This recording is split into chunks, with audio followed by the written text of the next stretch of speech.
আজকের ভিডিওটা সবাই সম্পূর্ণ লাস্ট পর্যন্ত দেখেন, দেখি সবাই পেজটা ফলো দেখি দিন যে যেখান থেকে দেখতেছেন।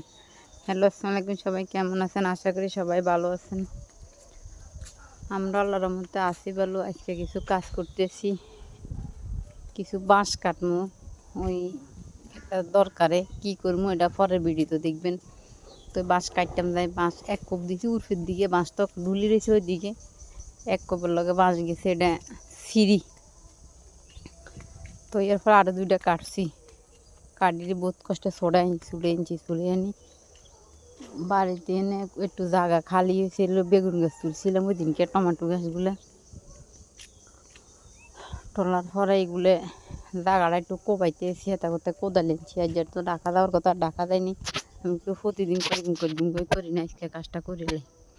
তো এই যে মরিচ গাছ কয়েকটা তুলছি, কয়েকটা মরিচ আছে নাকি, ওইগুলো কোপাইলেই আরও কয়েকটা আছে, এটি আরও পরে ইয়ে করে গাছের থেকে যে কোনো সময় দূরে দূরে মরিচ লাগলে নিয়ে খাওয়া যায়, লাগে সবগুলো তুলছি না।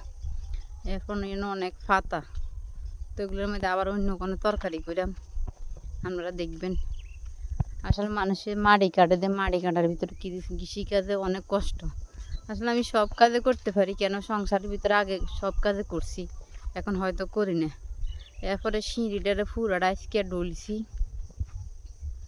ডলি ধুইছি, কালকে আল্লাহ বাসার কিলো ওষুধ দিই মেয়ের পরে রং লাগাই। তো যেটুকু ফাটছি এতটুকু ডলছি, বালা করে হয়তো ডল হয়নি। এগুলো শেষ করে ওইখান বাঁশগুলো কী জন্য আনছি আপনাকে দেখা হয়েছেন। বাঁশগুলো কাড়ি আনি, হাতটা সব লাল হয়ে গেছে। এগুলা খা করাইছি, মানে 6টা খাদি করছি, 6টা বাঁশ কাটছি, কাড়ি বাঁশগুলো কুটছি। এসে সারাদিন অনেক কাজে করছি, করার পর এগুলোর ভিতরে আবার পানি দিয়ে দিছি যাতে গোয়াটা একটু মজমুতে বয়ে যায়।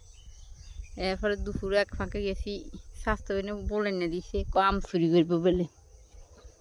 এরপর আম আর চুরি করতাম, যে আম চুরি করি নাই, কেউ গৃহস্থ থাকলে আম চুরি করলে ইয়ে নহলে আবার আঙ্গ গুনুইব।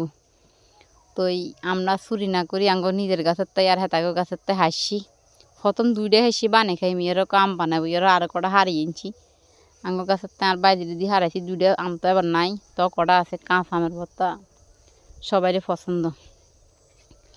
তো এগুলো দিয়ে খাইতে বাইতেছি, বাইতেই ঘরের পিছনে একটা গাছ হয়েছে, ছোটো বোনের সামনে রুছিল গাছটা, এটা তো টক হয়, এটা ইন্দিয়ার যা হয়ে যাবো কাঁটা গাছ। তো তখন তো ইন্দি রুইয়ে লাইছি, অন এটা ঘরের পিছনে কোনাত রুইছি, অনেক কোনার মধ্যে যে মাটি জঙ্গল হালাইছি নিচে।